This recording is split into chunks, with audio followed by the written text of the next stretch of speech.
Welcome to session 98 of the Worlds of Speculative Fiction series. This is an ongoing series that we've been doing for now more than 10 years. This is the 11th year of the series. We're getting close to number 100.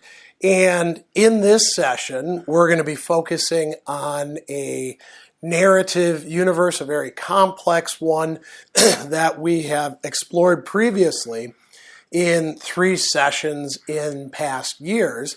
It is that of Steven Erikson's Malazan book of the Fallen. And what we've done in each of those sessions is tackle 2 of the 10 books. And each of the books, just to give you an idea, is pretty dense, pretty thick, pretty voluminous.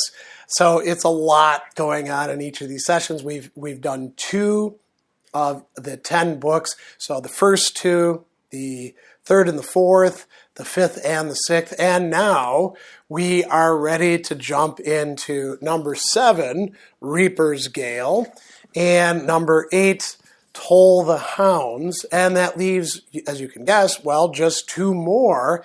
We will be doing those in the following session next month.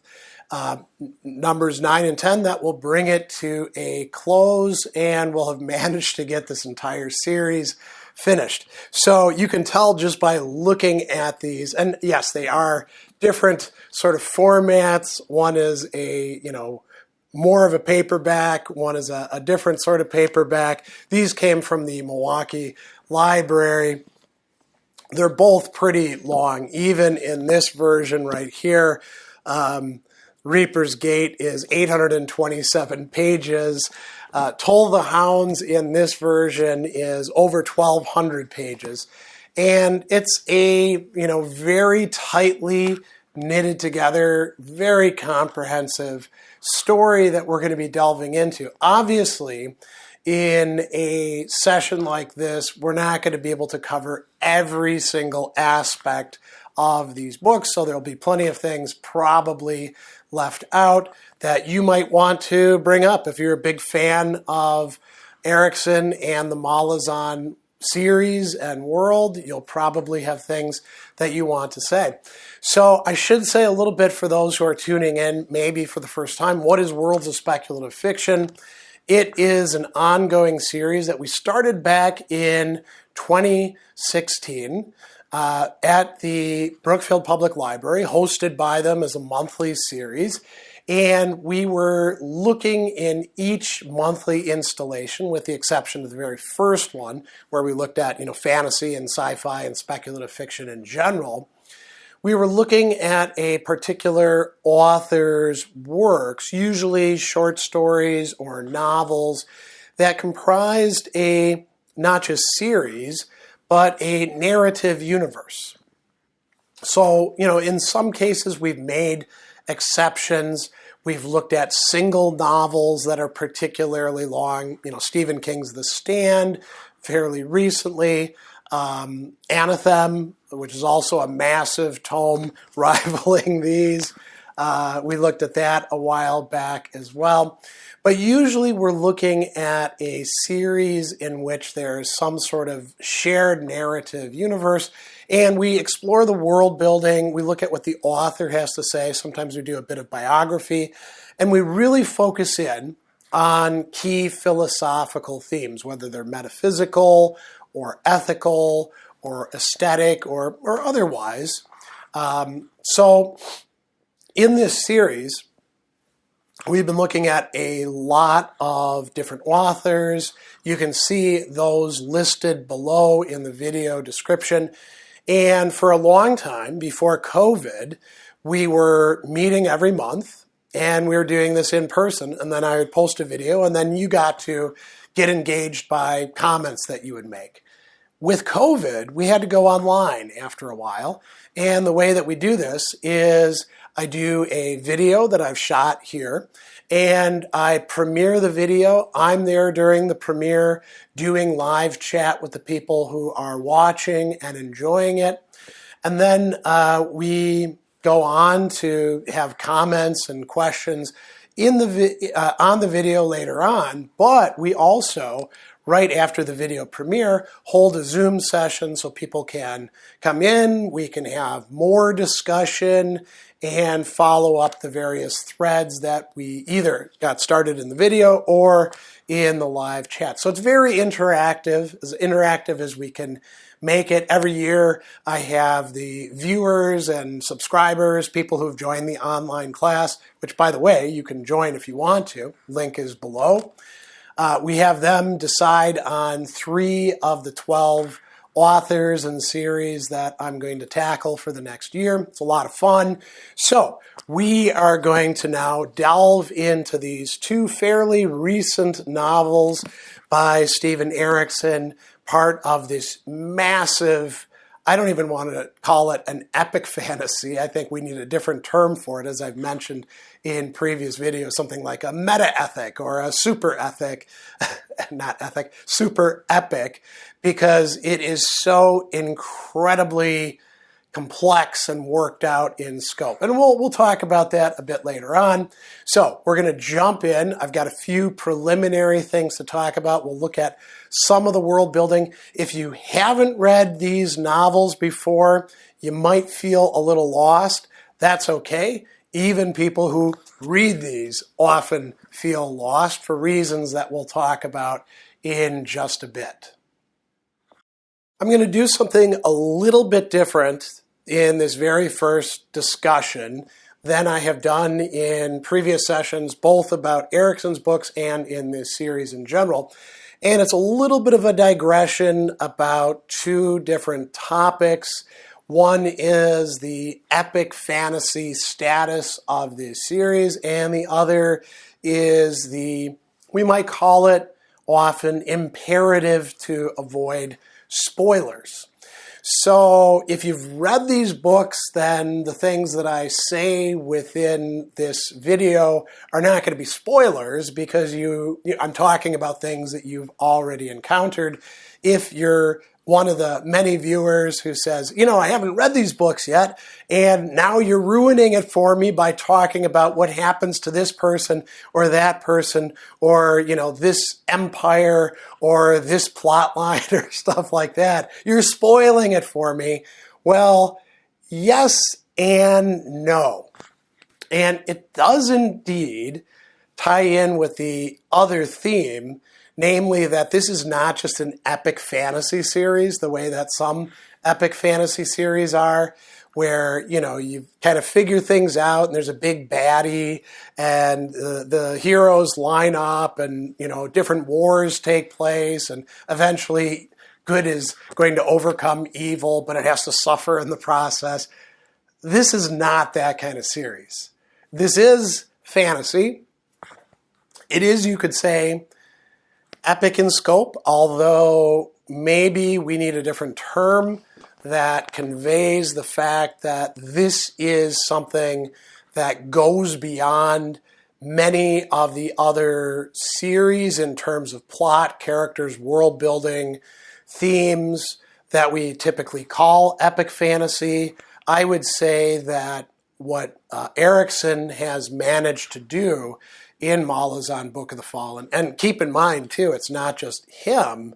He also has a fellow author who also writes in that world, Asimov, right? And this came out of a role-playing game that the 2 of them originally developed, including some of the characters who are characters they played in that. This goes beyond what I would say Tolkien did in Lord of the Rings, even adding in the Silmarillion and some of the other works as well. It's not that, there's anything wrong with Tolkien.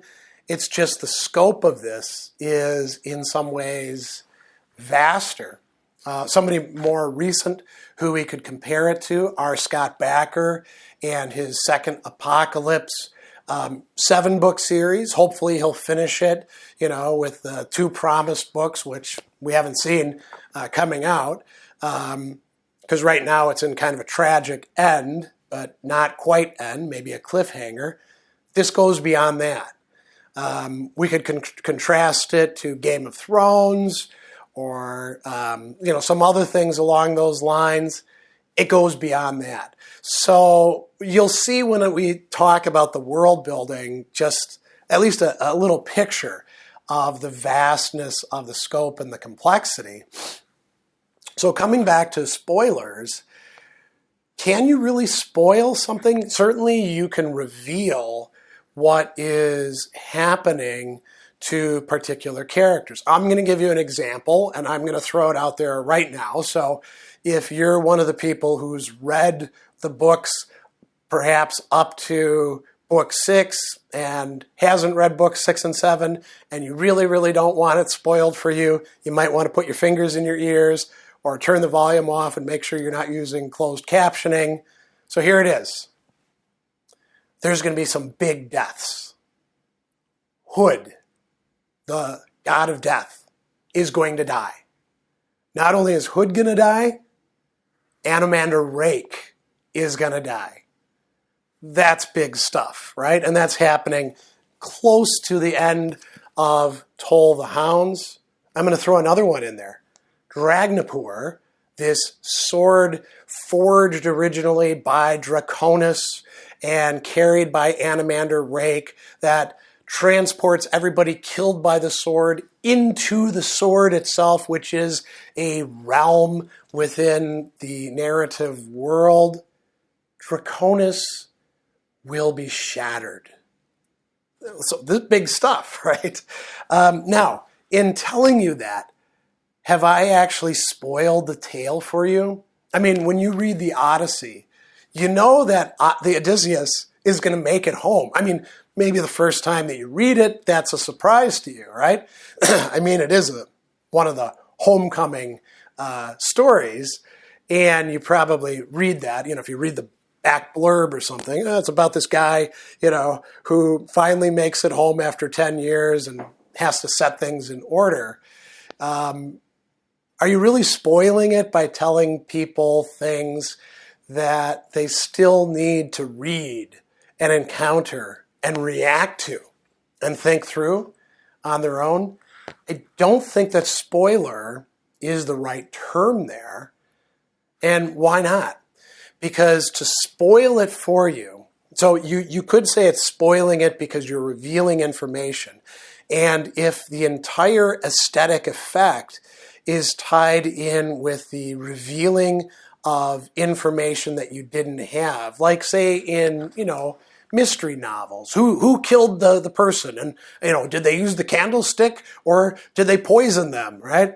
Once you know it, maybe you don't need to read that story again.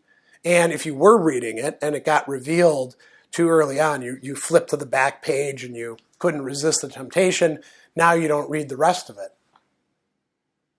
But if it's a Raymond Chandler novel, and you're not just reading it to figure out who did something, or a Graham Greene novel for that matter, and you're reading it because there's something really worthwhile there. Actually, you might think of G.K. Chesterton's novels as well, the Father Brown stories. Would you read them a second time, or have you got it finished because you now know what the plot was? There's more to a story than just plot and reveals like that. Aristotle talks about that all the way back in his Poetics, about the importance of what we call reveals, and he's got other terms for it that he uses, like reversals and things like along those lines. He thinks that you're still going to appreciate Sophocles and not just the Oedipus sequence, right? But also the Ajax, or these other authors' plays, because they're not just revealing what happened, who did it, and how did it happen. and what were the effects, they're revealing something more. There is, if we want to use kind of Heideggerian language, an uncovering that is taking place, an uncovering of depth. The fact that Death himself is going to die, but not completely die, because he's killed by Anomander Rake. And so he goes into Dragnapur, and he's doing something there, actually summoning up an army of the dead against the armies of chaos, right?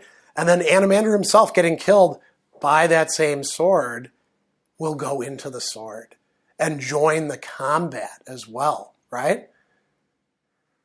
That's important stuff. The fact that you know that's going to happen doesn't take anything away from your developing understanding and appreciation and reaction to what is going on. Now, it's to go back to the other theme, it might be more possible to do that within the kind of narrative structure that Erikson has created in this work than it is in a much simpler and shorter kind of story. Although you do have some really awesome works that can be quite short, and we know exactly how the story turns out, but we read them over and over again because we still get something new, or we might say renewed, out of them each time.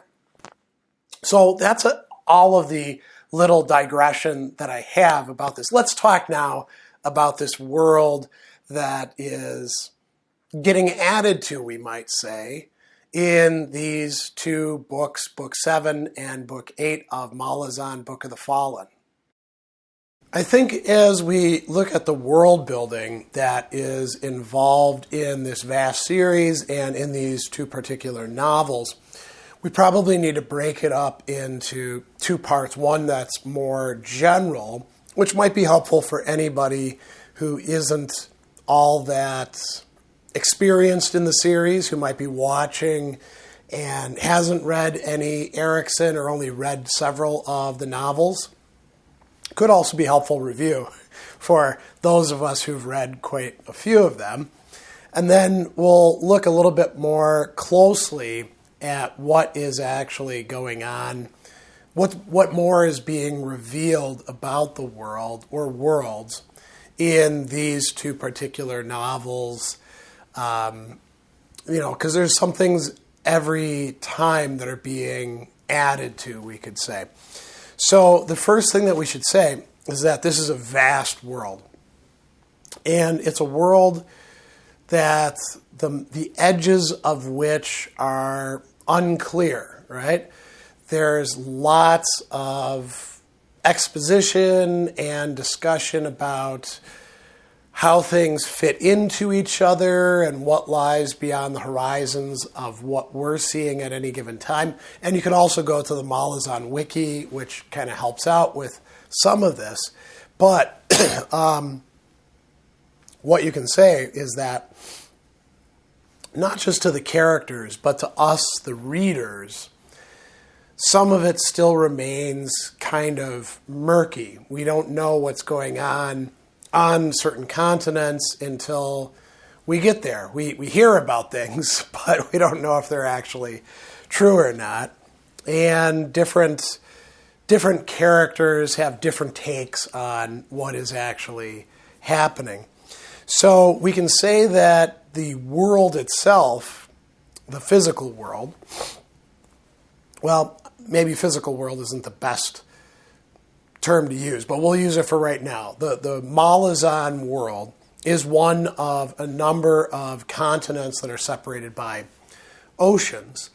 And the place where the Malazan Empire is sort of situated, Kwantali, is fairly central on the map, but that might be viewed as just a reflection of the centrality, sort of like how we Americans, we center the map in a certain way in our projections, but Chinese might do so quite differently. So there are some pretty big continents that we have been introduced to in the earlier novels. Reaper's Gale is going to take place almost completely on the continent of Lether, which is this vast continent to the east, which is kind of a weird place, in part because of some magic that's been done there, which has closed off the hold of death, right? And it doesn't have warrens, well, until the Malazans show up, the way that the other places do, or connections to the warrens, which we'll talk about in a bit. And on Lether, there's the Empire of Lether, which is a colony that has sort of forgotten that it was such, of a long since past first empire that was pretty vast and controlled a lot of the Malazan world. It's also the home of the Tista Etter, and we'll talk about them in just a bit, who will play a really important role, and all sorts of other peoples as well. We have the continent that doesn't actually have a name, that Seven Cities is based on, and each of these, think of as sort of like an independent city-state. There's all sorts of other cities and tribes and peoples all over that continent as well. And then we have Kwantali. We have Genebakis, which is a continent with a name, and that's where a lot of the action is also taking place. The action in Toll the Hounds is largely on Genebakis as well. But these three, we could say, or including Kwantali, so four, have been where most of the action in the world has been taking place in Malazan, Book of the Fallen, all the way up to the 8th book.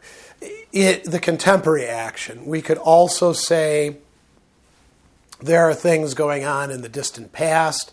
This is a series that projects hundreds of thousands of years into the past. And there's also the connections with the various warrens and holds and things like that. So lots of different people living in different places. We know of other continents that haven't been explored narratively, like Assail, or these smaller island continents like Umerg and Jakuru, but they don't play a role in this particular story. It's already big enough. And each book gives you some maps that you can use to locate where the action is happening. But you might want to actually look up Malazan maps so you have some sort of general sense of where things are, because it's so vast. So the Letheri Empire, which winds up being conquered by the Tista Etter, kind of conquered officially.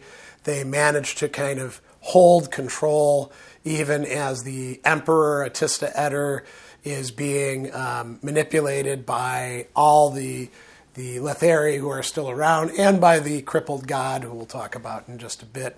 So there's that empire. The Malazan Empire is also an incredibly successful empire, and a fairly new one. As a matter of fact, it's only been around for several generations as an empire. Incredibly successful when it's successful, also prone to corruption and rot and replication of all sorts of problems.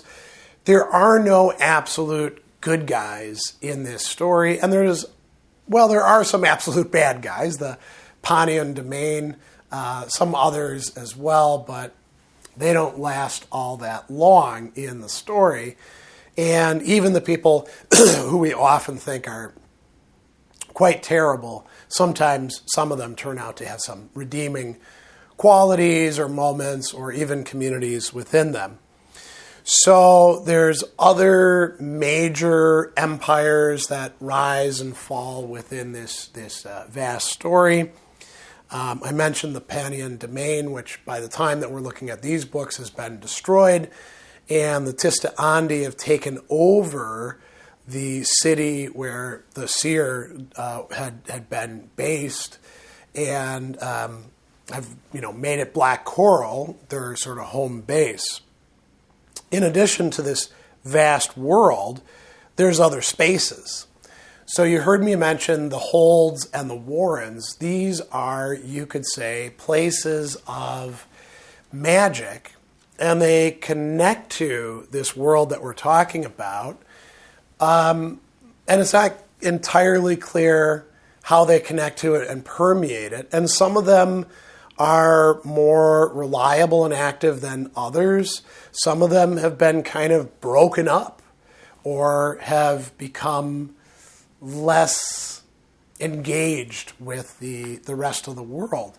And so we have an entire host of whatever you want to call them, natural forces, ideas, primal things that we can experience. So, for example, Mother Dark and her children live in the warren that is essentially their world, but that warren can also be accessed from the world of Malazan, and Coral actually contains a part of it, right, within that world. That's why it's always dark there. Father Light has his own warren. There's also a warren of shadow, which has been kind of fragmented and shows up in different places, right, and is kind of contested. There is a warren of death, ruled over, at least until the end of these two novels, by Hood. You'll hear him used as a curse word all the time, talking about death as sort of an inevitability, except for those on the continent of Lether, of course, as we just mentioned. There's other warrens as well, and some of them are incredibly ancient. Some of them are newer. They're tied to the god Krull and his blood and, all of that sort of stuff. And some of them go back to the primal chaos, and chaos can actually infiltrate them, right, and surrounds them. We also find out the warrens themselves are not perfect, immemorial sorts of things, but they change over time. They can even become poisoned, as happened in earlier novels, when the crippled god starts to send poison through a lot of the warrens, which makes magic kind of tricky to use, right? So there's warrens and holds, and each of them should be thought of as a space connected sometimes to other warrens, sometimes to the Malazan world, sometimes, folding in on each other, sometimes feeding into or threatened by chaos. And they can take all sorts of shapes. They could be an oasis in the desert. They could also be, as one of them is, associated with this sword, Dragnapur, where those who are killed by the sword are sucked into that warren and have to labor pulling a wagon while the forces of chaos gather behind them to try to eventually destroy them. You can travel through the warrens, as we find the Trade Guild doing in these stories and the earlier stories as well, which seems to be kind of a dicey proposition, right? For reasons that we'll talk about in a bit. It gets yet more complicated. There are the Azath houses, and we've got some idea what goes on with them. Time kind of stops for people who are kept in them. They are tied to a very, very old cult, and they can imprison beings like Yaghut tyrants. They can be sucked in there. And even the Azath houses, though, can eventually die. We also have, as I mentioned, chaos, which isn't really well described. How could it be? As something that perpetually threatens the entire cosmos here. And so in this vast, vast set of worlds that are connected with each other, we have a number of races. 4 of them get picked out as founding races, but it turns out that this is actually a epithet that's applied to them by a historian, so maybe not all that reflective, but they are very old races. There is the K'chain Chamale, who are these reptilian creatures. It's hinted that they didn't actually come from this world, but a different world, and then wound up in the world of Malazan. They inhabited large parts of it until they warred with other races, as we'll talk about in a bit. And they had a number of different, we could say, functions. There's matrons, who are the ones who birth all the babies. There's warriors of different sorts, including some that are these kind of, Erikson describes them as dinosaurs with swords on their arms or for their arms, right? There's a number of other types as well, but they have, some interesting technology, including sky castles like, Moon Spawn, which we see already in the first novel, and by this time has already been effectively sunk beneath the ocean because it was really damaged in the fight with the Panian Seer in the end of that sort of arc. So we have them. We have another race that's showing up a little bit here and there, the Forkrul Asai, who are devoted to keeping some sort of balance, but the balance, unfortunately, tends to be killing everybody involved. Then we have the Joghut, who are this race of, and all of these are, sort of hominid creatures in the sense of standing on two legs, having usually two arms. Hominid might be the wrong term, since that implies that they're like us human beings.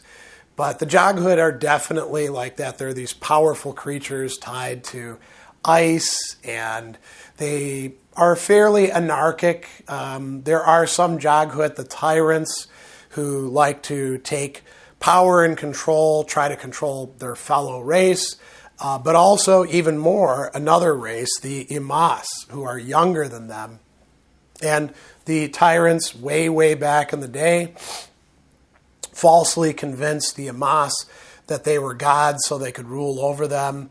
And the Imas, once they realized this, they started to war against the Joghut as a whole, as a totality, trying to wipe all of them out, to exterminate them.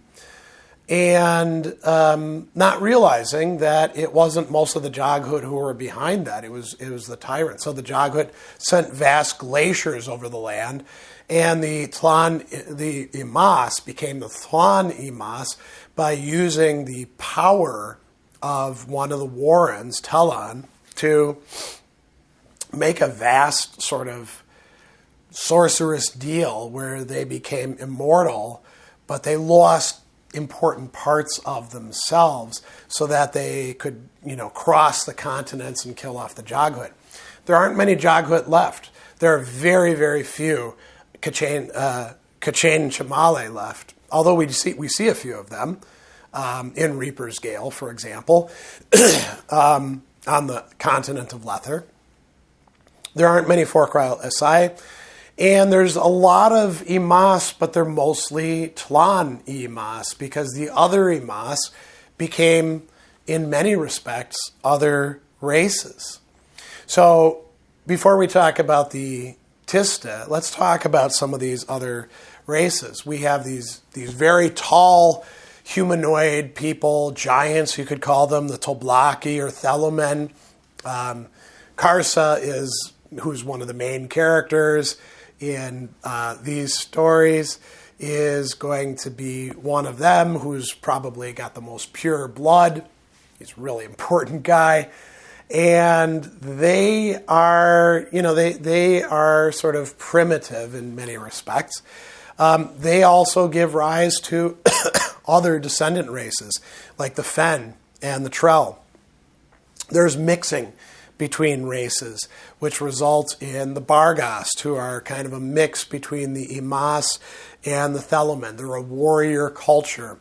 We also have the kind of secretive, almost insect-organized like Moranth, who we never really get to see much of, who are also a mix of these races. And we have humans as well. And humans are descended from the Imas who didn't take the opportunity to make themselves immortal. And humans are all over the place, right? And they're scattered into a number of different peoples and cultures and tribes. And there's mixing among all of these things. There's, mixing between human and Jaghuit that gives you different things. There's mixing between humans and the Toblaki. There are all sorts of hybridizations that can take place, including even with the Tista. So we should talk about those. These are called the invading races. And so these go back quite a ways to the people who are living in these warrens. The Warren of Darkness, ruled over originally by Mother Dark. Her children are the Tista Andi, right?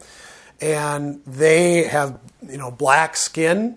They're essentially immortal, except they can, of course, die by many different means, and they can kill themselves.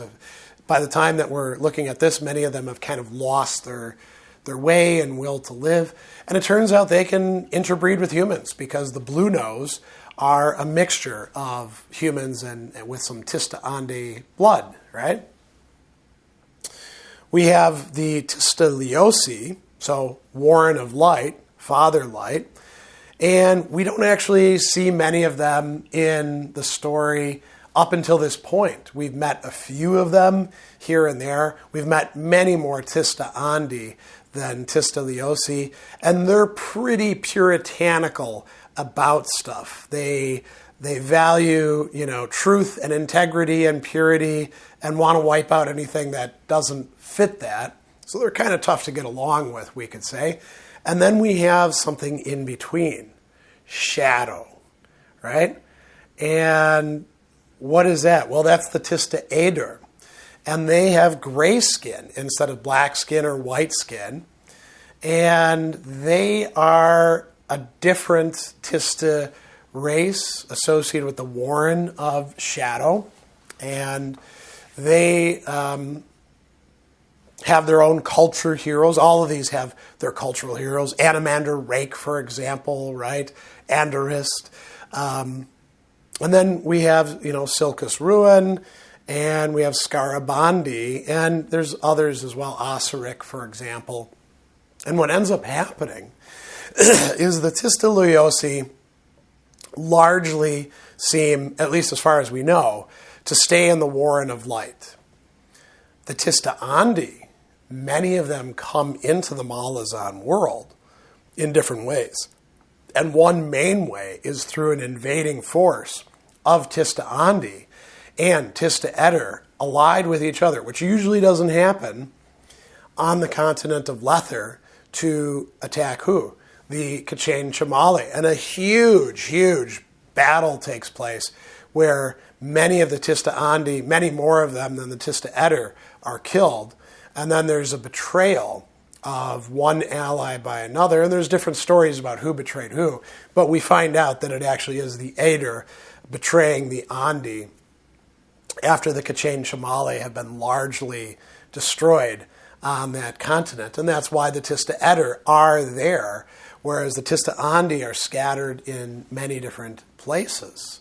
So those are also races that have something going on for them, and they're connected to particular warrens. And it gets more complicated yet. There's dragons. There's an entire race, an older race, the Elaint of dragons. These are the purebred dragons, not dragons that people transform into, the Solatakan, right? But the actual dragons from the beginning who have their origin, it seems, from chaos, perhaps. And they have their own warren and ways of doing things. And now, if you've wrapped your head around all that so far, but wait, there's more.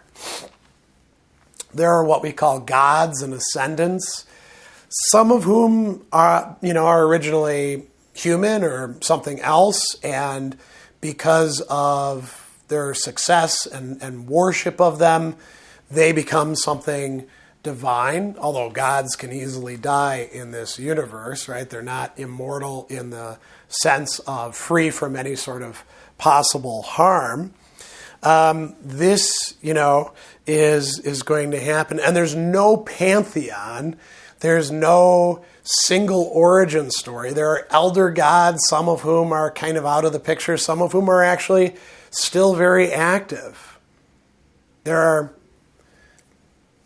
ascendants of different sort who are children of, for example, Draconis, who is the forger of Dragnapur, who's released by the end of this, who has his daughter's envy and spite, who we cross paths with, right? There's all sorts of others. The emperor and the chief assassin of the Malazan Empire, Kelenavad and Cotillion, wind up becoming gods themselves in shadow and occupying that throne. So there's all of that sort of going on as well. There's also demons of different sorts, and it gets yet more complicated. There's the tiles corresponding to the holds, and then there's the deck of dragons corresponding to kind of the warrens, but also to the houses. And the houses are, you could say, power centers, right?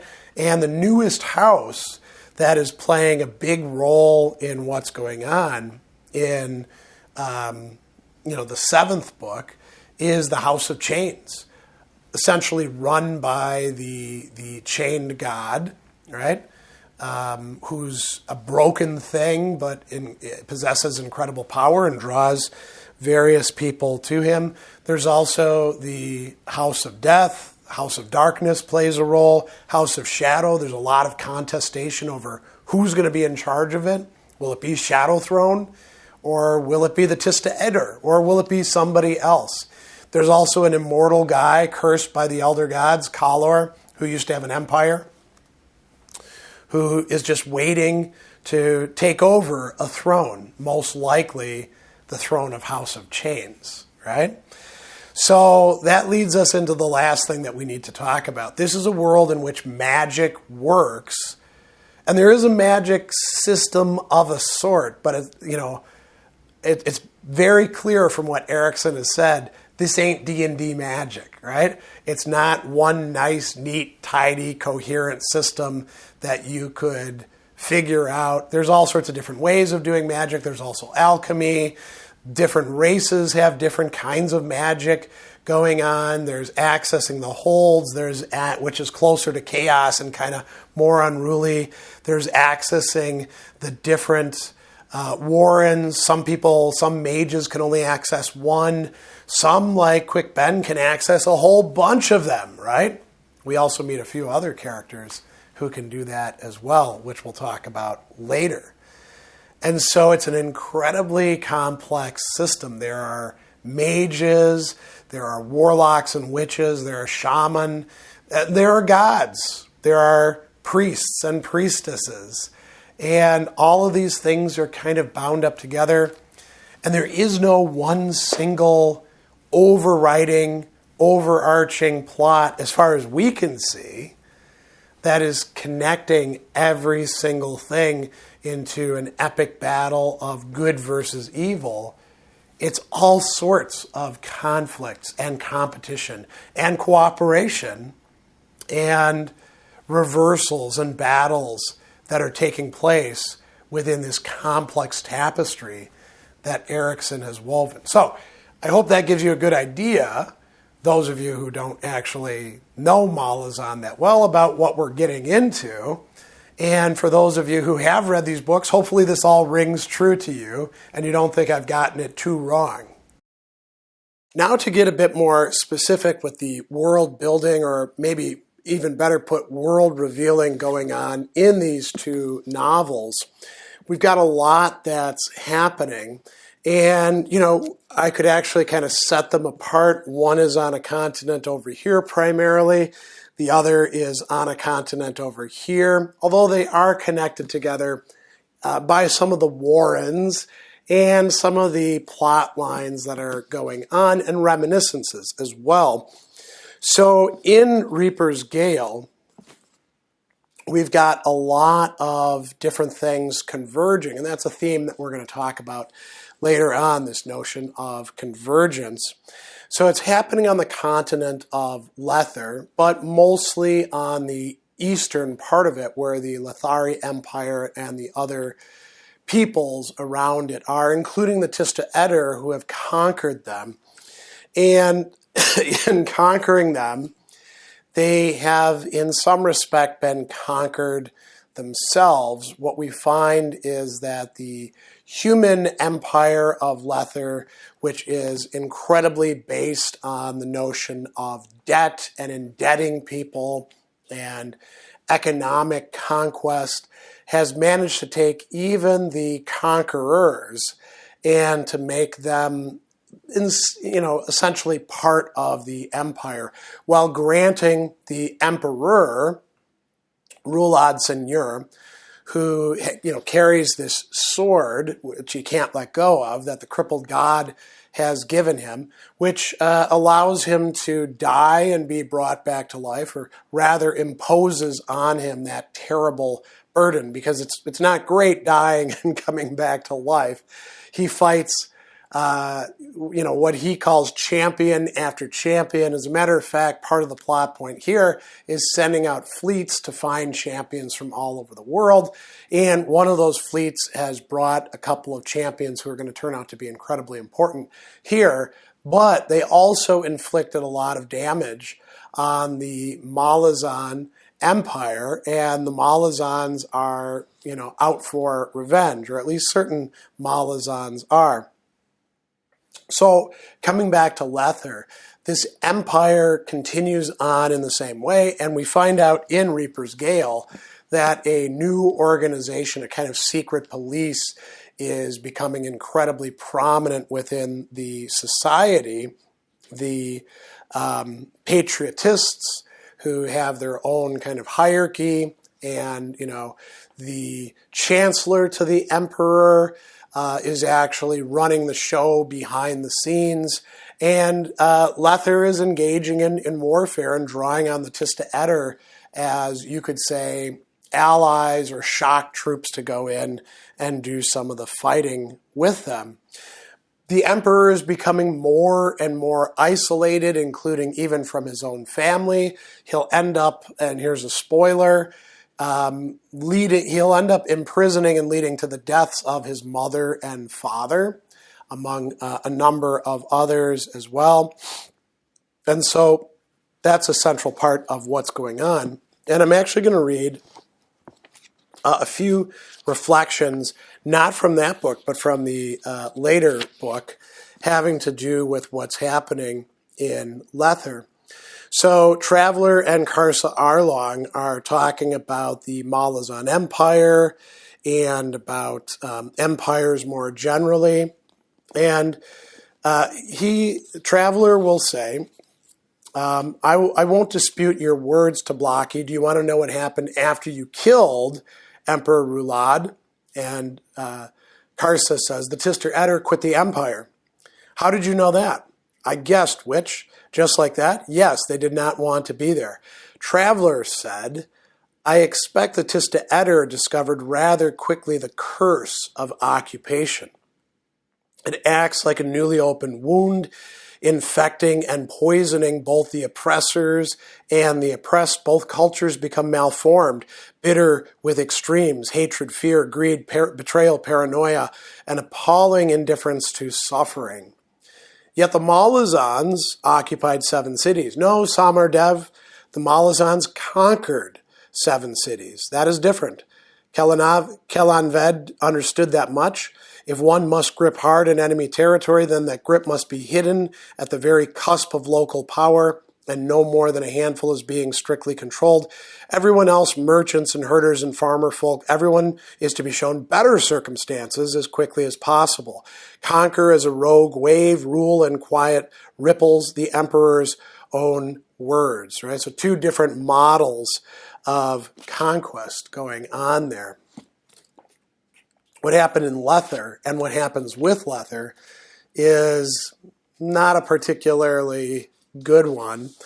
And we also hear Karsa, this is him, sort of his point of view. He had seen, after all, the poison of such immersion when observing the Tista Etter in the city of Letherus, conquerors wandering bewildered, lost, made useless by success, an emperor who could not rule even himself, and the crippled god had wanted Karsa to take up that sword. With such a weapon in his hands, he would lead his warriors down from the mountains to bring to an end all things, to become the living embodiment of the suffering the fallen one so cherished. He had not even been tempted. Again and again, in their disjointed concourse, the crippled god had revealed his lack of understanding when it came to Karsa Orlong. He made as every gift to Karsa an invitation to be broken in some fashion. Of course, Karsa understood all about being stubborn. He knew such a trait could be fashioned into worthy armor, while at other times it did little more than reveal a consummate stupidity. Now he wanted to reshape the world, and he knew it would resist him, and yet he would hold to that desire. And Samar Dev would call that stubborn, and saying that she would mean stupid. Like the crippled god, the witch did not truly understand Karsa. So there's a kind of complex resolve that has to happen in order for a use of power, a new development, a new configuration of it to actually hold and not to become corrupted. And what's happened in the entire Lether Empire, with some few exceptions, there are people who try to resist that sort of corruption, is a sort of downfall that's going on. So I mentioned the challengers. The emperor wants to fight people, and he's actually killed many of them by the time that the story picks up. And we get Karsa Orlong, who is going along, and Ikariam. And if Ikariam fights Rulad Seigneur, it's going to probably result in Rulad dying and coming back to life, and dying and coming back to life. Ikariam is such a powerful thing that it will create earthquakes and essentially destroy the land. So that's not a good end, right? Ikariam is going to go off and do something else instead. And Rulad Seigneur, by the end of the Reaper's Gale, is going to be fighting and losing to Karsa Orlong, who does something very smart, cuts off the arm that the sword is connected to, and thereby cuts him off from it. Meanwhile, we've got these wars going on between the Letheri and their allied, or overlord, Tista Etter race against the Owl and a bunch of other people who originally they're not actually at war with. They're trying to sort of dominate economically, but they're going to eventually find an entire conspiracy that they helped to create fighting against them. And we're also getting an invasion by the Malazans. This is going to be a revenge invasion by the 14th Malazan Empire, which is renegades from the Malazan Empire who in the previous books were being attacked in, Malazan City. So they set sail. These are the Bone Hunters. And it's going to happen by the middle part, by book 3 of Reaper's Gale, that they carry out an invasion, Malazan style, some infiltration at first, led by a number of different small squads, hoping that the Tista Etter are the hated enemy and that the Letheri will rise up against them, not realizing what the actual situation is, and then eventually bringing their main force in. So that's all going on. Meanwhile, in Lether City, we've got Tehel Bedict, who we met earlier, right, in previous books, who is a comic character who has a manservant who happens to be an elder god in disguise, Mael, who is undermining the economy. This is sort of a, what should we call it, re-equilibrium that he's carrying out. He's actually trying to break the power of Lethari society and this continual indebtedness through money by accumulating all the money and producing an economic collapse. And he will actually get captured by the Patriotists, but eventually recover. And I'm going to give you another spoiler here. He will eventually become the new emperor. Meanwhile, we also have another god, the Errant, who has been playing an important role, but is increasingly diminished. And he's connected in the story with this Feather Witch, who becomes a more important character.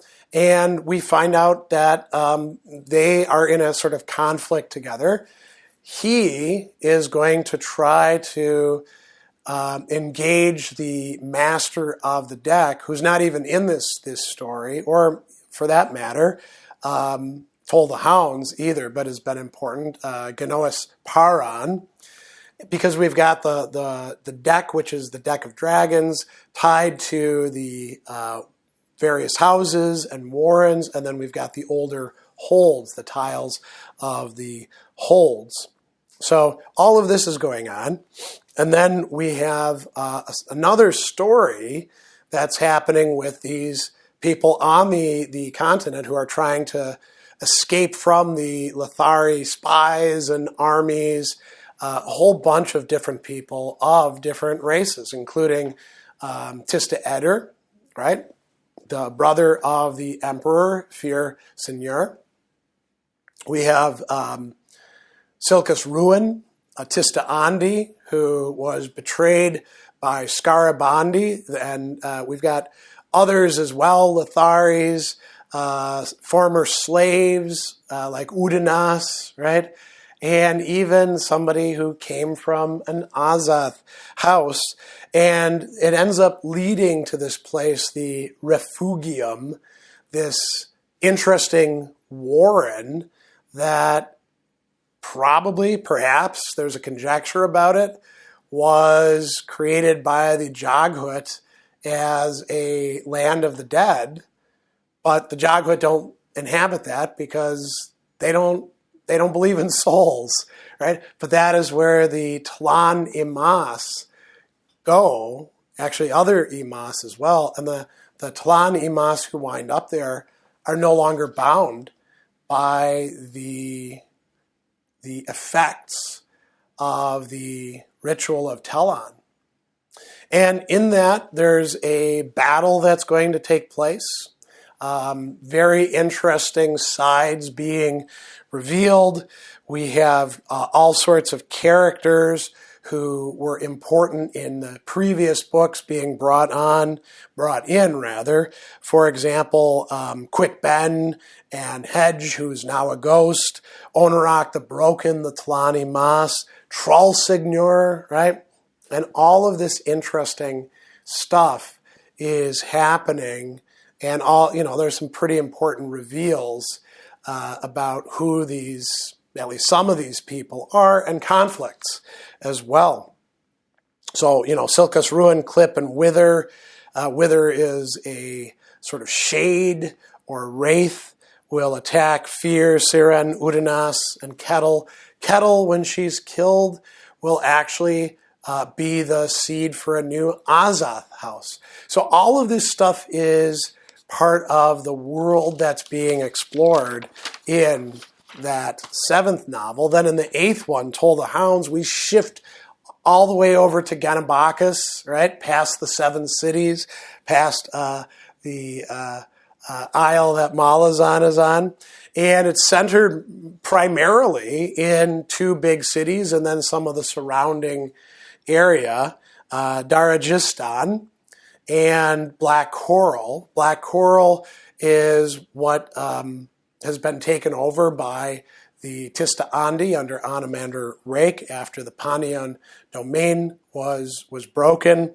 And then there's other parts as well. We have some traveling going on by Karsa Orlong and Samar Dev meeting up with Traveler. We have Kalor, a major character from the past in many ways, also in his own marching towards things. And everybody's kind of converging on these two cities. We also have a lot of travel through the various warrens carried out by the Trygal Trade Guild. And what prompts that?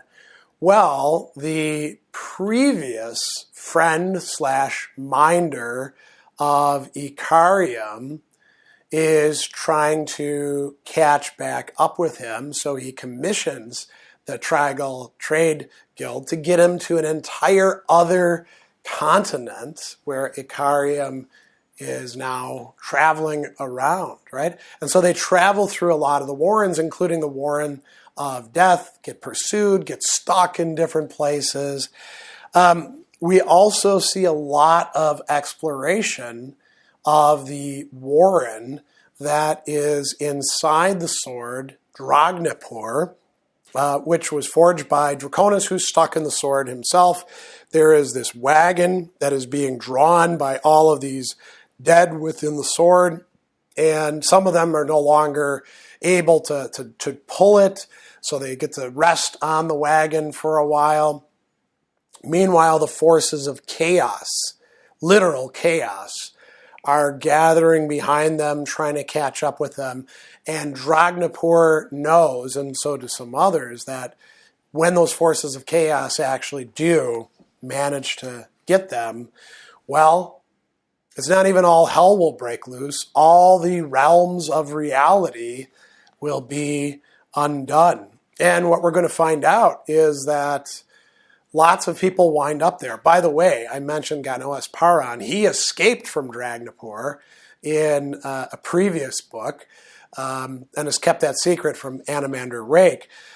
Hood himself is going to manifest. Hood, the ruler of House Death, will show up in the material realm and fight Animander Rake, who will kill him, chop his head off with Dragnipur, meaning Hood is in there.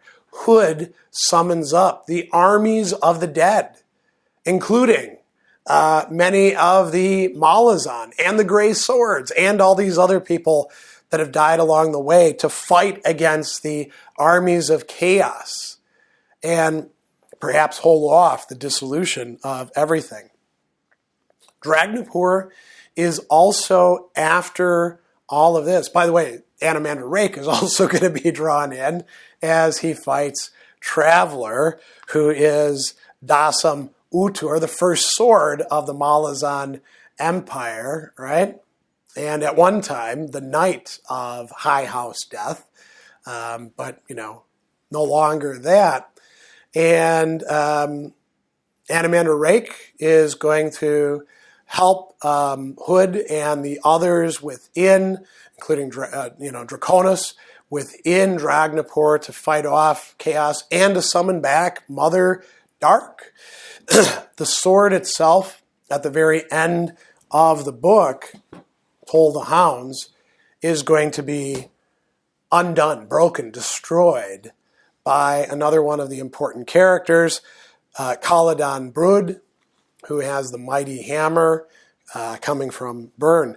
There's lots of other characters that are engaged here. There's lots of additional sort of like exploring parts of the city, including some of the mines that are an important sub-story in this, the social structure of the city, the council, the Assassins Guild, all of these sorts of things. And we have a number of retired bridge burners who are running a tavern. We have Krupa, who if you've been reading these books, you've known him since the first book, who is involved with them.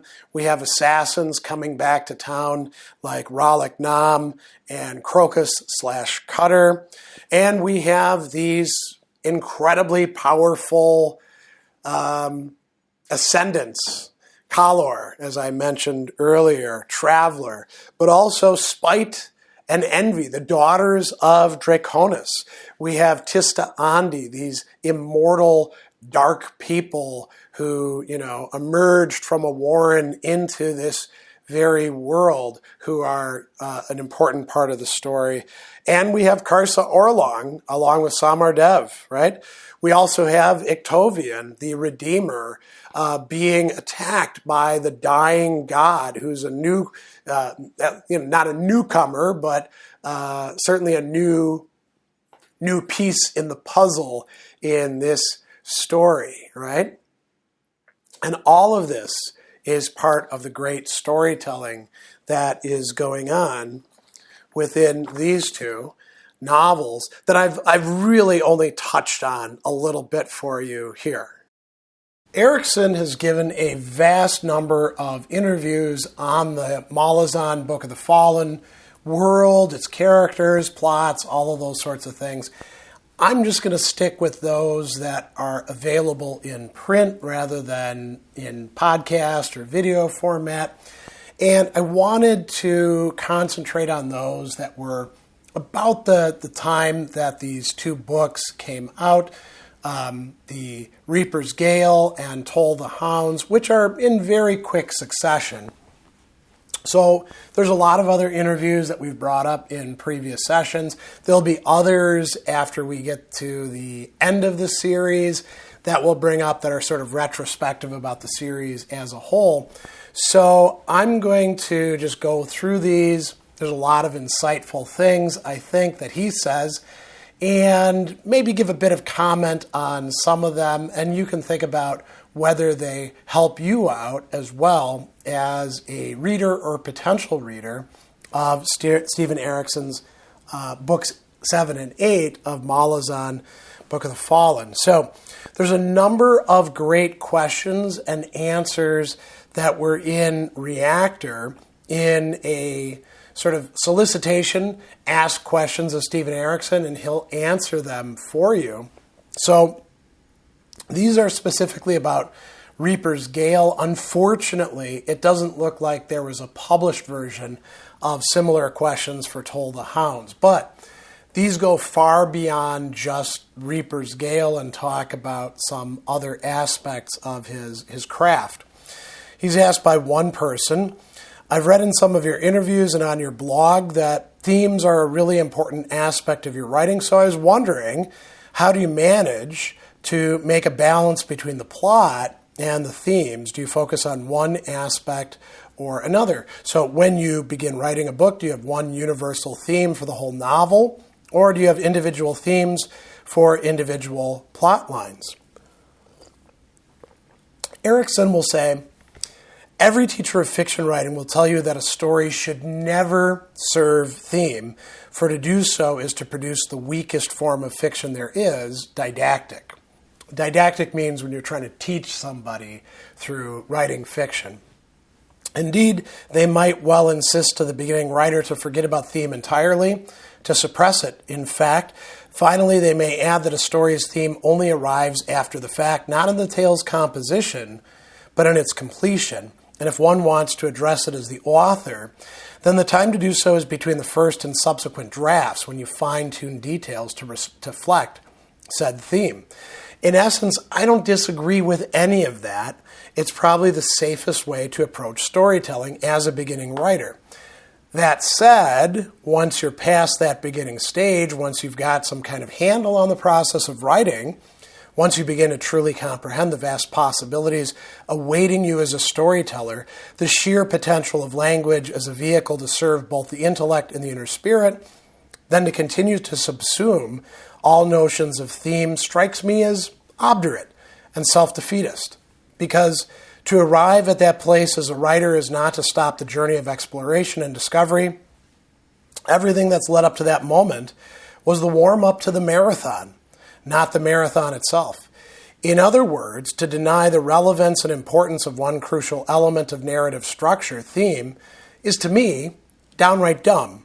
So, theme is a player, but it hides behind a screen, a veil, and there it should stay. Consider the dealer, unseen, throwing out the cards to the players, and the game itself a combination of what's on each card in one's own hand and the decisions made by each player. Those two elements are the plot, chance and decision, two fundamental truths to the human condition. That said, in instances where characters sit down and seek to interpret what's happened to them or what's happening or what might happen, the notion of pretending that theme doesn't exist in the real world, that it's a concept alien to real people, is equally obdurate. And often where it's an author commits the ultimate crime of looking down on their characters. Sure, as a writer, I'm smart. I know the themes, but you characters, you people living in the mess I've created, well, you're too thick to comprehend what it means. Well, no. Some of them will damn well know exactly what it all means. Once you accept this with humility as a writer, that your characters can indeed be as clever and self-aware as you are, then you'll discover a whole new level to the creation and engagement of characters in your story. You can, in fact, end up arguing with them or even end up being convinced by them, by their take on the world. But the point is, you have no choice but to treat them with respect. The contemplative sections in my novels are infused with all that. The extent of a character's self-awareness is an added level of authenticity, of veracity, that in turn helps convince you, the reader, that they are real people, these fictional characters, and more to the point, that they are, heart, soul, and mind, utterly engaged with the world they live in. Now, what an answer. I mean, that could be the core of an entire essay by itself. Notice what he does there. Theme, yeah, don't start out as a beginner by focusing on theme because that's going to produce crappy writing, didactic writing. Figure it out after you've actually written it before you do the next draft, and then you can tweak it. But after a while, as a good writer, you are going to be engaging with themes. For example, one of the ones discussed later on in these interviews, Lether, as an empire, is all about exploitation and the power of money and debt to sort of plow ahead on its own and harness people into something. There's kind of a critique of capitalism there, a certain kind of it going on in that work. That's a theme, right? How do you articulate these themes? Well, sometimes the characters themselves are going to be the ones who are thinking about them, speaking about them, arguing about them, experimenting with them. And Erikson is telling us that that's part of how you become a great writer, which indeed he is. Moving on. Here's another question. I was wondering how one gains such extensive knowledge of real life, like regurgitating after death, warfare, how someone feels when they're stabbed or about to die. And he goes on and gives other examples. How do you do that? So Erikson says, well, there's no real secret. What you haven't experienced personally, you borrow, not just from others, but also from yourself. This is what I mean. Now, notice what he's going to say here. Emotional states are universal. They even extend beyond human beings, and it feels ridiculous even having to say that, since it strikes me as both self-evident and an immense conceit to imagine otherwise, and the dismissal of such idea as mere anthropomorphism strikes me as a convenient accusation that obviates the need to feel mindful of the consequences of many of our actions, particularly when we directly or indirectly slaughter animals. I have a friend whose beloved pet is dying right now, and his anguish, even from a distance, is palpable. Now, one might be inclined to dismiss what he's going through as incomparable to losing, say, a husband, a parent, or a child, but I don't think that it is at all. His emotions are genuine, authentic. Grief just is. The object of that grief simply gives it a face, but the emotion is real, and it's immediate and can be crushing. So, say you've lost a much-loved pet. Do you remember how you felt? Now, as a writer, mind those feelings. Discover them all over again, but this time plant all those emotions into the mind of a character who is, say, losing a friend. I know it sounds so exploitative, and in a way it is, but that's what writers do. The question of whether we're nice people is one I won't go near, but thanks for asking. With respect to the experiences of others, this is where both psychology and imagination come into play. I recall a few years ago watching an extended UK series recording the World War I war stories as told by survivors approaching their last years of life. There's something of the voyeur to the extent to which I watched those men and women. Not only did I see the cost of those tales they relived for the camera, I made an attempt to step outside of myself to see and feel what they felt, and any effort in that area, able or not, involved my imagination, or more precisely, whatever ability I had in being able to step outside of myself. Without that proclivity, that inclination to disembody the self and seek to occupy someone else's flesh, the whole process of creating characters in fiction is pretty much a lost cause. If you cannot be someone else, fiction writing is probably not for you. One last note, by way of warning. This act of becoming someone else, of feeling what they feel right down to the core of your soul, is an act of immense vulnerability. Emotions rarely trickle into a consciousness. They flood in, arriving in a torrent, and one can drown in them. The more extreme the emotion, the more devastating the flood.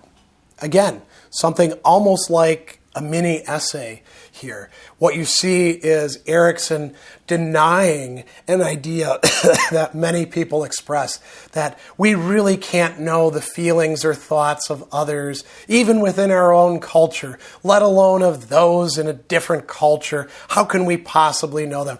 Let alone another species. We don't know even whether they're conscious or not. Erikson says, no, he's not saying it's nonsense. People do believe that sort of thing, but it's not well-founded. You have to kind of talk or think yourself into that sort of bind. And if you do, you're not going to be able to read, or rather write, good fiction. And I'll even say, if you can't do that as a reader, you're going to miss out on a lot of what's going on in these sorts of books. And I'll admit that myself as a reader, as a teenager, I probably could not have appreciated Malazan Book of the Fallen. Here's another good question with a shorter answer. In your Malazan books, there's never been just one specific storyline per book. There's an overarching narrative throughout the series, but each book happily divides its time between a myriad of players. My question is, how did you decide on which story arcs to follow per book? Did you base their inclusion on theme, character, location, timing, or something else? And Erikson says, well, that's a good question, but a hard one to answer. There's instinct involved in terms of advancing the story, giving characters the room they needed, establishing juxtaposition of themes, setting up convergence, or setting it up only to be deliberately denied, and finally of determining which stories would prove intrinsically interesting to the reader. I could deconstruct the book, maybe map out how the multiple arcs bounced over each other, delineating the whole dance, but such a diagram wouldn't really tell us much beyond the mechanics involved. The only point I would make is that each section within a chapter is in conversation with other sections. Same for each chapter and then each book, like knitting with 20 needles. What a wonderful sort of metaphor there for the act of writing something like this. Finally, a final question in that set. One of the aspects of the Lether storyline I really enjoy is the focus on the economics of injustice, inequity, not just how it served as a plot device, but actually employing the many conversations characters had on the subject. Did you ever have any concerns about how readers might react to this aspect, either in the sense of them not wanting to be pulled away from the action for a mini lecture on economics, or in responding poorly to the politics itself, or to politics being part of a fantasy novel? Erikson says, I have 1,000 concerns regarding everything I put into these novels, but I end up writing about what I feel I want to or need to write about. There's always levels to a decent story, and sometimes the currents move across, under, or over. Sometimes they turn right around and create a standing wave in the torrent. Water storm imagery ran through this novel from the title inward. The bone hunters arrive from the sea. The champions do the same. The owl and the lether sink into a quagmire. There is water undermining the capital, and so on. Now, to continue that, ideas create currents of their own, and often those currents grow powerful, unstoppable, and end up driving a civilization into a new state of being, a new sense of itself. But even such currents are opposed, and those ones fight against change. The political and economic discussions in the novel bob on the surface of these streams, but they can also be seen to be the driving forces themselves. Imagine this tale with a complete absence of such discussions. How could it feel real? In what way would the characters be engaging in their world, in the lives they're living? I will always broach those topics because they are real topics. They are issues we all end up thinking about sooner or later. So that's a great cap to that one. Here's a very short little excerpt from an interview from Sci-Fi and Fantasy World. There's been a palpable momentum shift in both the Bone Hunters and Reaper's Gale. It looks as if the first 5 volumes were meant to lay the groundwork for the rest of the series. But in the last 2, so 6 and 7, we've seen the storylines coming together. And we're starting to get an inkling of how many of them are related. Is there more pressure now as you must tie all those plot lines together and bring the series to a satisfying close? Now, think about the answer that we're going to get here. And then also think about not just how Erikson answers it, but how some other authors who have become stalled in their epic fantasy series, for example, George R. R. Martin or R. Scott Bakker might be answering this. Erikson says no. So he's answering, is there more pressure now? No, there isn't more pressure. Don't forget, I've known where this was going all along. The challenge now is to ensure that I deliver to the best of my writing ability. Right? So he's not just sort of figuring out as he goes along. This incredibly complex epic tale has a culmination point that he's working towards, which he does bring off. There's a follow-up. Have you made any changes to your initial plans during the course of the writing of the series? And he says the overall arc has not changed because it was kept rather simple. Specific details that are elaborations on that arc have indeed burgeoned and gone off in unexpected directions. It's more the case of finding the repercussions and following them, no matter where they end up. And this can be surprising, and often is, which I suppose is what ensures that we as writers continue to find motivating in a series as long as this one. So some changes, yes. And there's going to be experimentation, growth. But the overall arc has been there from the very beginning. I've mentioned this interview before, so I'm going to skip over part of this, or rather telescope it. The Owen Williams interview. Were any of the 10 core Malazan novels more difficult to write than others? He says Memories of Ice and Bone Hunters, right? But then he also is going to say, emotionally, the most difficult novel by far was Toll the Hounds. Why? Emotionally. For personal reasons, and it seemed that they did not affect my ability to write. The hell lay in the subject matter. So, what might that be? Well, certainly grief is part of it. Characters die off in it. The effects of terrible treatment of others, for example, the little child, Harlow, 5 years old, right, abused by almost everybody and only looked out for by a few. Those sort of things could be quite difficult. Little follow-up in that interview. Malazan Book of the Fallen constantly withholds information. And your dinosaur race, for example, are masters of technology. Are you being deliberately contrarian, right? And Erikson says, yes, I delight in fooling readers. I know it's perverse. I know it pisses some off so badly they turn away and never come back, to which I can only shrug. As for withholding information, it's more down to holding to a particular point of view, tight with a single character at any one time, seeing only what they think they see, knowing only what they think they know, and believing only what they choose to believe. Once that becomes the rule, then it's inevitable that information is not forthcoming, that info dumps are virtually impossible, and where attempts are made, the voice and imperfect point of view makes them unreliable and often flat out wrong. Now, that's a great answer, right? So I'm doing this as part of my writerly craft. It's kind of a deliberate decision. I know what's going on, but since you're getting it as a reader through the eyes and ears and discourse and actions and experiences of my characters, that's what you get revealed to you. But then notice what he says after that. This isn't just the fantasy world of Malaz, it's our world, day in, day out, every moment, in fact, given that, what are people complaining about? Maybe they want fantasy to be something different than the world that they live in.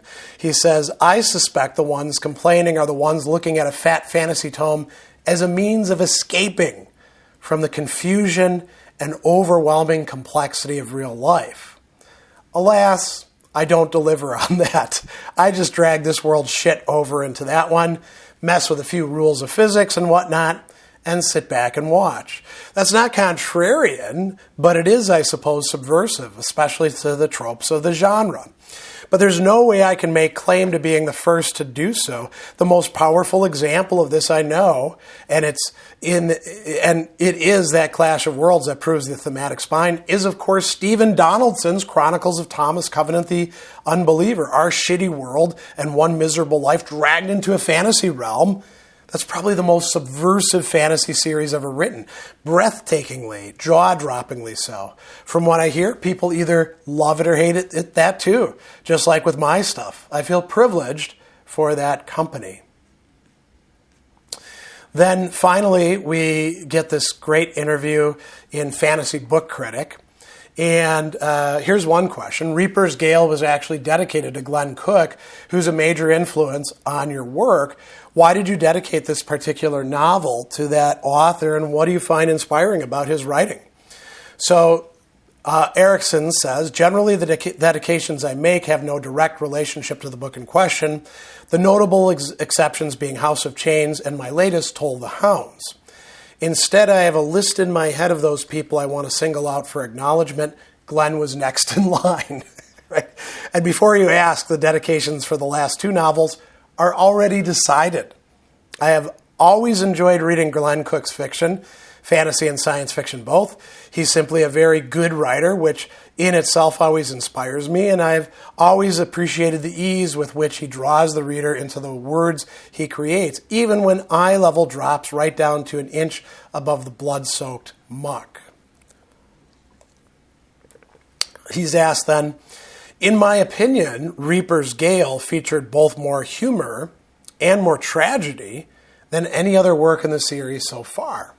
Now, that's an interesting thing to say, in part because, one of the others that does have a good bit of humor would be, the other one that is set in the Empire of Lether with, the interplays between the guy who's subverting the entire economy but is incredibly poor himself, Tehel Bedict, right? And his manservant, who is actually an elder god in disguise, and all the people that he surrounds himself with. I suppose Iskrel Pust is also a very comic character as well. And even Shadow Throne and Cotillion, in how they're connected with these people, are kind of funny too. So, is there more comedy? Well, we would have to check that out. In any case, the person says that's the case, and it seems to be something you've been building towards since you first wrote Gardens of the Moon. Now, Shakespeare has proven that tragedy and humor can go hand in hand. How do you feel about the two subjects and their relationship with one another? So Erikson says, tragedy can be unrelenting, which is sometimes how it does feel. Think about the Chain of Dogs, right? Earlier on in the series, that does feel like unrelenting tragedy. And we even see Dwecker just broken by it, the imperial historian in Toll the Hounds, right? He still hasn't recovered from it. So he says, the reader needs a break, a breather, unless, of course, the writer decides to withhold such relief. I don't think of the two, tragedy and comedy, as being locked in some form of diametrical opposition. If I was to diagram this, it would be as 3 points rather than 2. Tragedy is answered by humanity, a gesture of hope or redemption.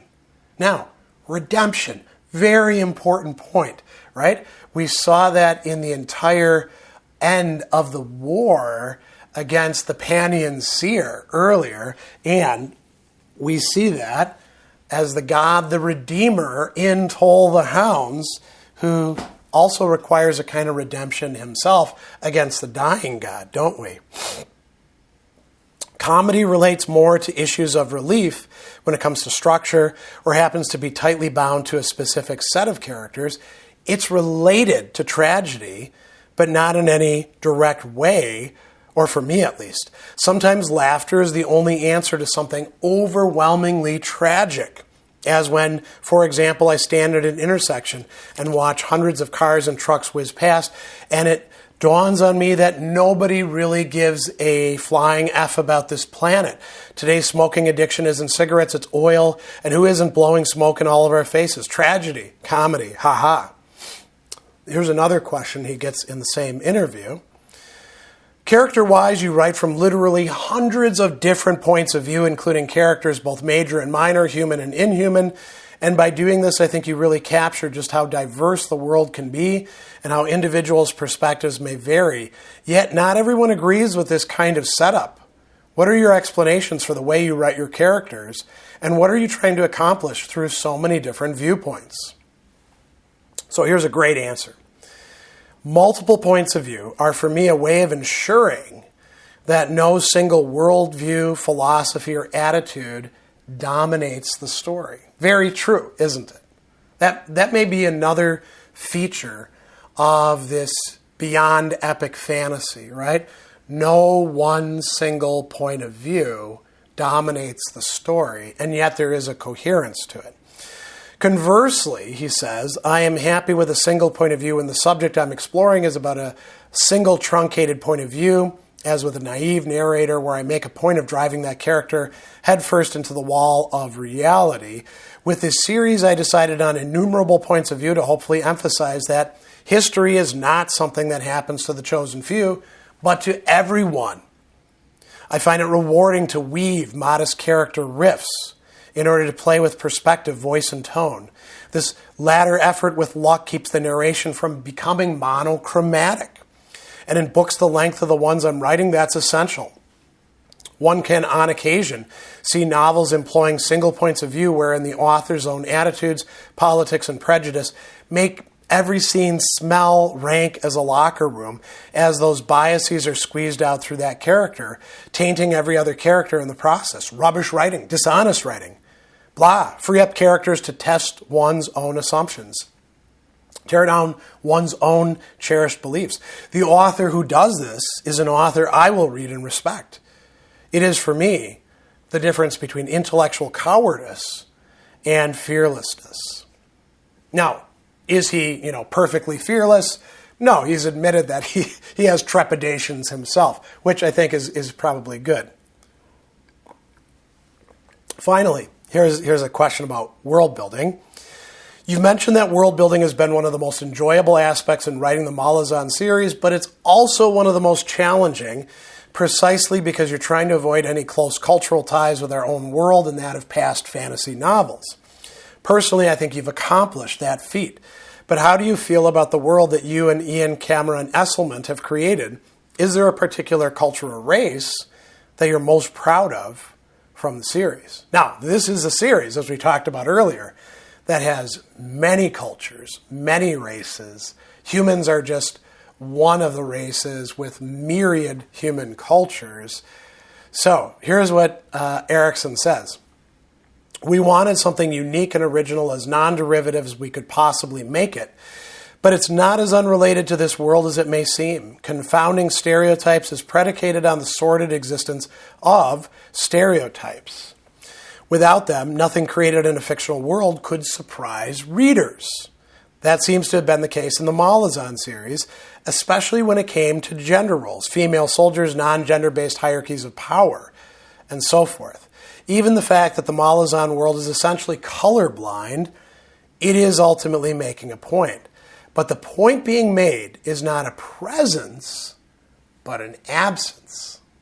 I suppose if there was one creation I was proud of from the series, so one race, one culture, it would be the Tlan Imas, which proved a fairly original take on the generic undead of fantasy horror fiction. And I'll say this as a reader, so just to bring this to a close, the Tlan Imas. So in Gardens of the Moon, okay, we have a Tlan Imas and we have mentions of them and, there's some action, and they're not that removed from something like an army of the undead. But holy crap, as the books move through, do we get to see how much depth there is to them. Evil, good, everything in between. Creatures that, are so vivid in their emotions, making this incredible, what can we call it? This sorcery that's a bargain that takes away their capacity to die so that they can fight against the Joghut, who they perhaps misread, misestimated. They want to war with all of them rather than just the tyrants. And then certain characters who are so incredibly important, some of whom even quit being the Tlan, right? Bound by the ritual of Telan.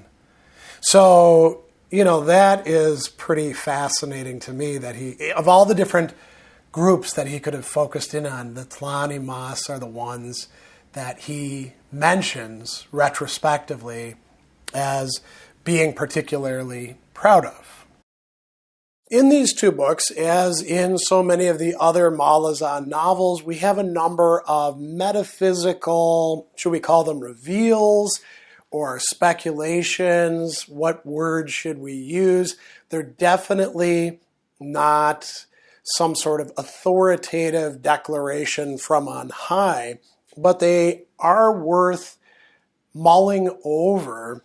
And I actually want to begin with one from Toll the Hounds. So we're going to look at a number of important passages. So we read this. Is this how it was in the very beginning? Countless scholars struggled to make sense of it, the distinct existences, the imposition of order and myriad comprehensions. Lines were drawn, flags splashed with colors, faces blended into singular philosophies and attitudes and aspects. Here there's darkness, and here there's life, light, earth, fire, shadow, air, water, and death. As if such aspects began as pure entities, unstained by contact with any of the others, and as if time was the enemy forcing the inevitable infections from one to another. Whenever Endist Ceylon, who's Atista Andi, thought about these things, he found himself trapped in a prickly, uneasy suspicion.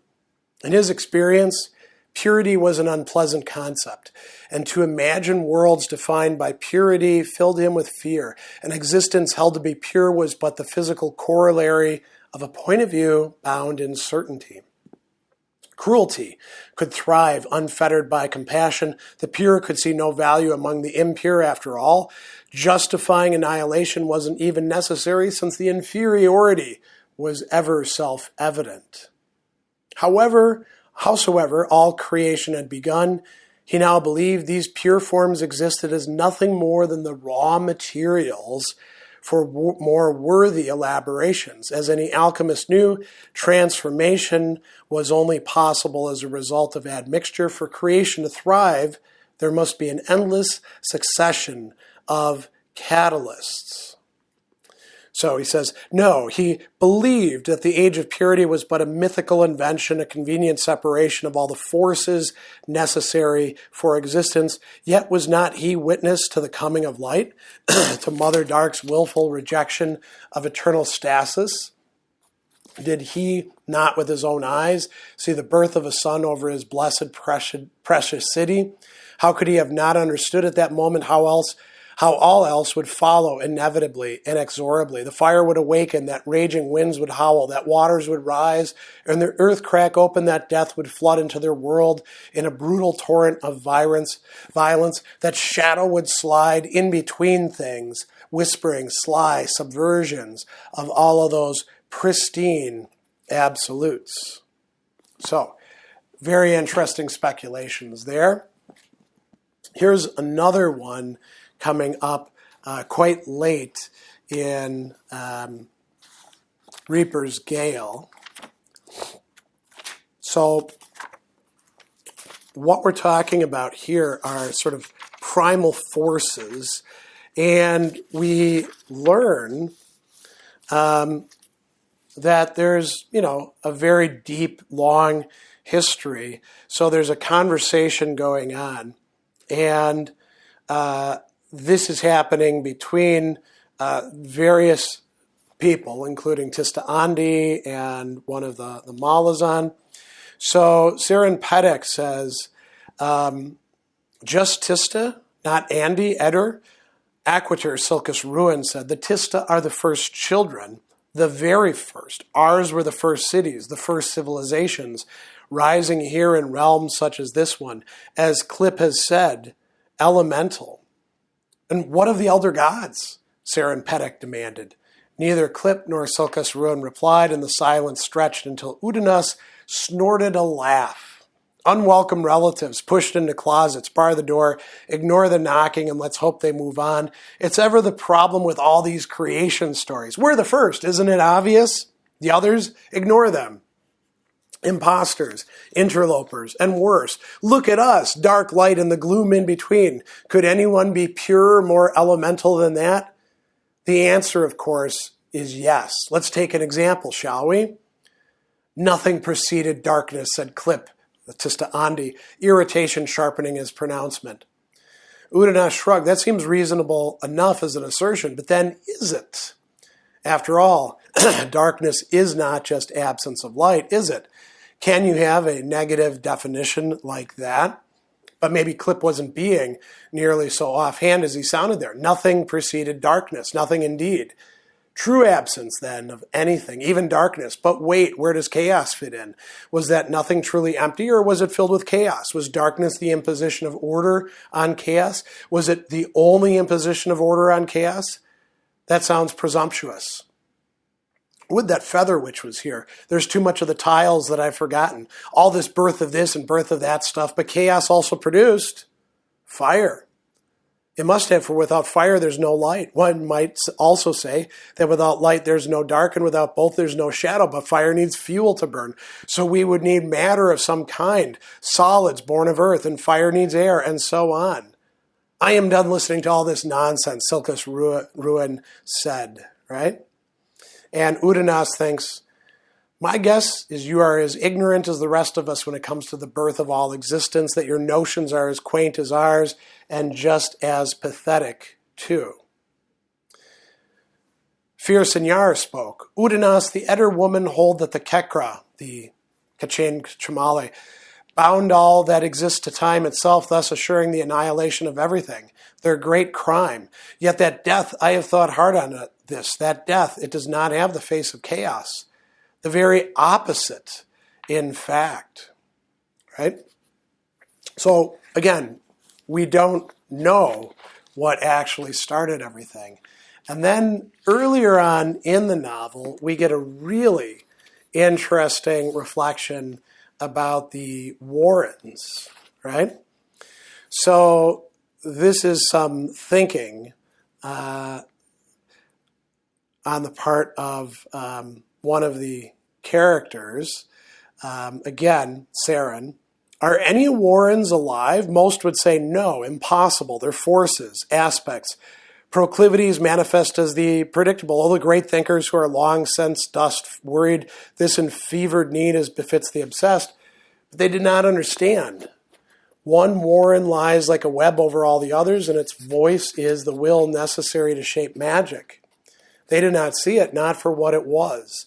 They thought chaos, a web where each strand was undifferentiated energy, not yet articulated, not yet given shape by an elder god's intent. But Krull understood. Spilled blood is lost blood, powerless blood in the end. It dies when abandoned. Witness violent death for proof of that. For the warrens to thrive, coursing in their appointed rivers and streams, there must be a living body, a grander form that exists in itself, not chaos, not dark, not light, not heat, not cold. No, a conscious aversion to disorder, negation to and of all else, when all else is dead. For the true face of death is dissolution, and in dissolution there is chaos until the last mode of energy ceases its willful glow, its persistent abnegation. Do you understand? So this is a voice she's hearing. She says, no. Who are you? There is another way then of seeing this. Krull realized he could not do this alone. The sacrifice, the opening of his veins and arteries would mean nothing, would indeed fail. Without living flesh, without organized functionality. Ah, the warrens, Seren Petek. They are a dialogue. Do you see now? No. So we get a very interesting follow-up. Now, dialogue. Disregard the vicious crowd now, the torrent of sound overwhelming the warrens, the users, the guardians, the parasites and the hunters, the complicit gods, elder and young. Shut them away as Corlos taught you. To remember rape is to fold details into sensation and so relive each time its terrible truth. He told you this could become a habit and addiction until even despair became a welcome taste on your tongue. Understand, as only you can do here, that to take one's life is the final expression of despair. You saw that, Baruch the Pale. You felt that at the sea's edge. Seren Petek. Krull could not act alone in this sacrifice, lest he fill every warren with despair. Dialogue, presupposition, yes, of the plural, one with another, or succession of others. For this dialogue must be ongoing, indeed, eternal. Do I speak of the master of the holds, the master of the deck? Perhaps the face of the other is ever turned away to all but Krull himself. This is how it must be. The dialogue, then, is the feeding of power. Power unimaginable, power virtually omnipotent, unassailable, so long as that other's face remains turned away. The dialogue, however, can be sensed if not heard, such as its power. The construction of language, the agreement in meaning of it, in the principle of meaning and intent, the rules of grammar. Seren Petek, what did you think Makra, one of the warrens, was, if not a game of grammar? Twisting semantics, turning inference, inviting suggestion, reshaping a mind's internal language to deceive its own senses. Who am I? Why? Seren Petek, I am Makra. She's being spoken to by one of the very warrens that is drawn upon in magic, specifically to deceive one of the many different warrens, being given another explanation of, if not the origins of things, how things function. So we've got some really interesting metaphysical concepts that are being kicked around here. I want to bring up some other related things. Now, this is much later in the history involved here, but it has to do with Lether. And we get this excavation going on. Letheras, the colony of the First Empire, was founded on the ruins of an earlier city, one whose layout seemed to disregard both the presence of the Yaghut towers and the Azoth, suggesting it predates both. Even the first engineer, Kenan Kwan, was unable or unwilling to attempt an identification of these early builders. Virtually no artifacts were found, no potsherds, no sculptures, no remnants of metalworking. One last interesting detail It appeared that in the final stages of occupation, the dwellers set about frantic alterations to their cities. Quan's analysis of these efforts led him to conclude that catastrophic climate change had occurred, for the efforts indicated a desperate attempt to add insulation, right? And this is characteristic of so much in the Malazan world. Things are built upon other things. We hear as well a little bit later here, this is Feather Witch who is telling us this, who has been looking in the stolen scrolls from the Imperial Library. The first empire, whence this colony came all those centuries ago, seemed to be a complicated place, home to countless peoples, each with their own languages and gods. For all the imperial claims to being the birth of human civilization, it was clear to Featherwitch no such claim could be taken seriously. Perhaps the first empire marked the initial nation consisting of more than a single city, probably born out of conquest, one city-state after another, swallowed up by the rampaging founders. Yet even then, the fabled Seven Cities was an empire bordered by independent tribes and peoples, and there had been wars and treaties. Some were broken, most were not. Imperial ambitions had been stymied, and it was this fact that triggered the age of colonization to distant lands. The first empire had met foes who would not bend a knee. This was for Featherwitch the most important truth of all, one that had been conveniently and deliberately forgotten. She gained strength from that, but such details were themselves confirmations of discoveries she'd already made out in the vast world beyond. There'd been clashes, fierce seafarers who took exception to a foreign fleet's invading their waters. Letharian Edder ships had gone down, right? So this is another sort of insight into the world. A little bit later, we have Cotillion talking with Quick Ben, and we get some interesting, perhaps, reveals going on, right? So he says, you've created pathways, gates with fixed exits. How did you manage that, Cotillion? Cotillion, of course, is the rope, the assassin of the House of Shadow, and formerly dancer of the Malazan Empire. Oh, not our doing, I assure you. We simply stumbled onto them in a manner of speaking. The Azoth, very good. You were always sharp, Ben Delat. These Azoth, Quick Ben said, the House of Shadow itself, here in this realm, correct? Somehow it's usurped the gate, the original gate, curled Emerlon. The house exists both as a cast shadow and as its true physical manifestation. No distinction can be made between the two, a nexus. But that's not unusual for Azoth constructs, is it? What is, however, is that the gate to curled Emerlon, the Warren of Shadow, was vulnerable in the first place to such an usurpation. Necessity, I expect, said Cotillion, frowning at a slow sweep of broad ripples approached the shore. Not at all what it seems. What do you mean? The god shrugged. The realm was shattered, dying. The Azoth participated in healing the fragments, intentional, by design, by intellect, or in the manner that blood dries to create a scab. Is the Azoth nothing more than some kind of natural immune system, such as our bodies unleashed to fight illness? He says, the breadth of your scholarly knowledge is impressive, Quick Ben. Never mind that. The Warrens were Krull's supreme sacrifice, his own flesh, his own blood, but not the elder Warrens, or so we believe. Whose veins were open to create those, Cotillion?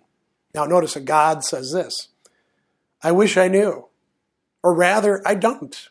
I doubt it's relevant in any case. Does the Azoth simply respond to damage, or is there a guiding intelligence behind its actions? I cannot answer you. I doubt anyone can. Does it even matter? I don't know, to be honest, but not knowing makes me nervous. So a sort of pragmatic approach to matters.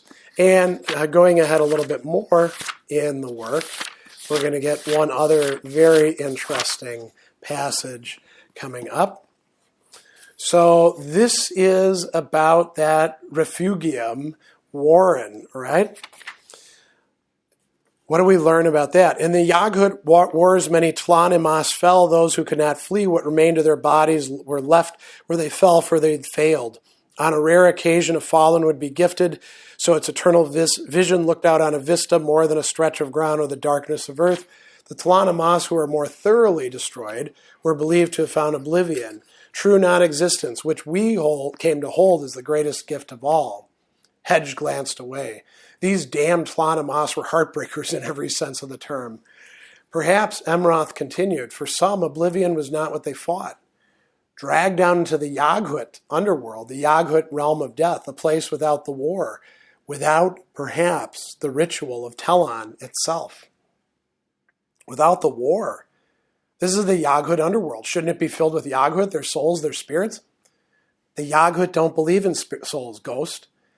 Hedge stared dumbfounded. But that's ridiculous. If no souls, how in Hood's name am I here?